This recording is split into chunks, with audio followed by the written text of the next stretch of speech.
Before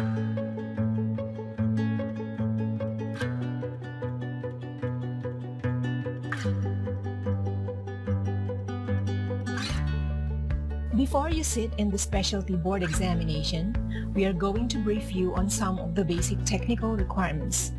So if you're ready, stay tuned and join us in this video. Sitting for the board examination requires a valid email address. So first, you must have your own valid email address. This is important in order for you to receive the candidate number as well as your passcode to the exam. A free @yahoo.com email address would do. Second, you must have a stable and reliable internet connection, at least 10 Mbps. But wait! Please be reminded that the use of third-party VPN connections or IP anonymizers are not allowed. For safety and online security, public places with public internet connections are discouraged. If you are using your cell phone's data connection for the exam, be sure to check if your SIM card is still a 3G SIM card or if it has already been upgraded to 4G LTE.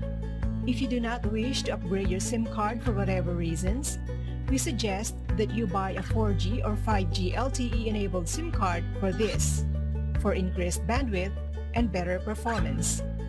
Fourth, you must have your own reliable laptop with working power source, full battery, and preferably with power cable plugged in to a power source, working camera, microphone, built-in speaker, and a working mouse. It can be Windows-based, Mac, or Linux. Desktop personal computers and tablets are not allowed. Web browser should preferably be Google Chrome, but Firefox and MS Internet Explorer will also do.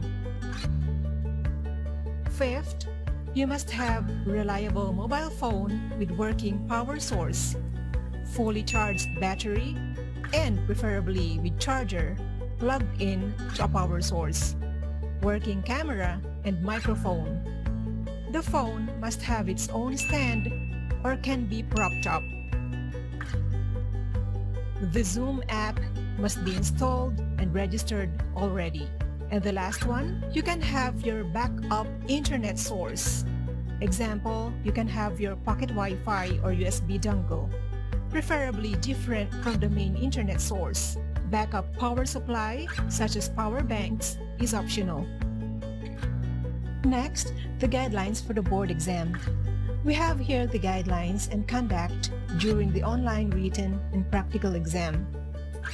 First, the examinee must bring his or her most recent PRC ID card for verification purposes. Examinee must be in a well-lighted room with adequate ventilation and working electrical outlet for laptop and mobile phone charger. The door should be closed but unlocked in cases of emergency. The contact number of the local designated local proctor within the examination room must be provided in case of emergencies.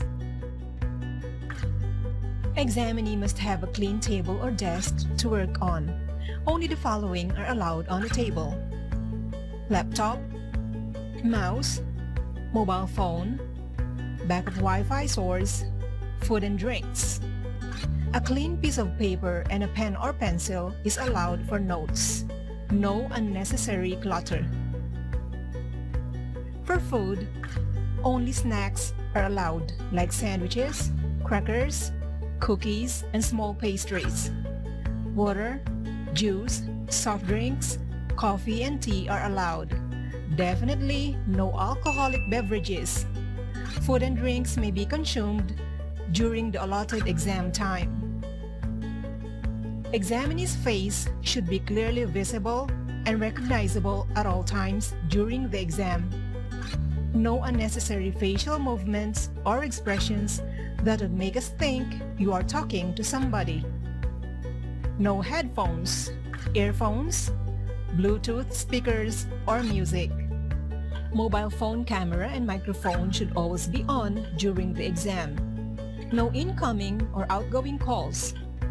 In the event of an incoming call, it must be declined unless it is from the member of the Board of Examiners or the Secretary. The exam is divided into two sections, namely the written multiple choice and the Aunt Minnie's section. In the written part, there will be 5 papers, namely Part 1, Physics and Gastrointestinal, Part 2, Small Parts and Doppler, Part 3, Genitourinary Tract, Part 4, Obstetrics and Gynecology, and Part 5, Pediatrics. No bathroom breaks allowed once a section of the exam has started.